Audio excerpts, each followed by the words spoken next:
قائد مسلم league نون اور سابق وزیر اعظم نواز شریف کے لیے ایک اور مشکل کھڑی ہو گئی۔ عدلیہ مخالف تقاریر کے سماعت کے لیے مقرر کر دیا گیا۔ چیف جسٹس اسلام آباد ہائی کورٹ جسٹس عامر فاروق 2018 سے زیر سماعت توہین عدالت کی درخواست پر سماعت کریں گے۔ اسلام آباد ہائی کورٹ نے نواز شریف کے خلاف توہین عدالت کی درخواست 15 نومبر کو سماعت کے لیے مقرر کی ہے۔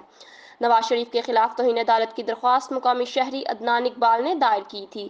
درخواست میں نواز شریف کے خلاف 2018 کے بیانات پر توہین عدالت کی کارروائی کی استدعا کی گئی تھی۔ واضح رہے کہ سابق وزیر اعظم نواز شریف کی جانب سے 2018 میں کی گئی مبینہ عدلیہ مخالف تقاریر پر توہین عدالت سے متعلق کارروائی کی درخواست کی گئی ہے۔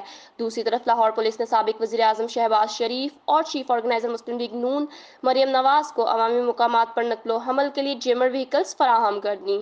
اسپیشل برانچ کے مراسلے پر سابق وزیر اعظم شہباز شریف اور مریم نواز کے ساتھ جیمرز والی گاڑیاں چلیں گی۔ پولیس کے مطابق دونوں سیاسی شخصیات کی رہائش گاہوں پر بھی ڈیمانڈ کے مطابق نفری تعینات کر دی گئی ہے۔ مریم نواز اور سابق وزیر اعظم شہباز شریف کی عوامی مقامات پر نقل و حرکت کے لیے اسپیشل برانچ کی جانب سے سیکیورٹی برانچ کو مراسلہ بھجوایا گیا تھا۔ ڈی آئی جی سیکیورٹی نے دونوں شخصیات کے لیے جیمر وہیکلز فراہم کر دیں۔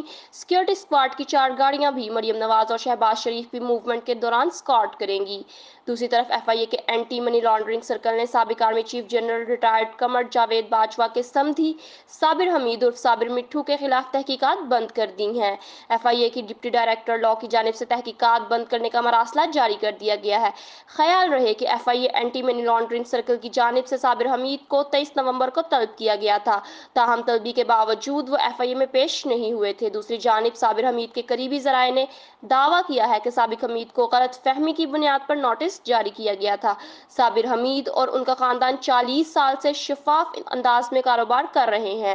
ان کے کاروباری مخالفین نے انہیں بدنام کرنے کے لیے ان کے خلاف پروپیگنڈا کیا ہے۔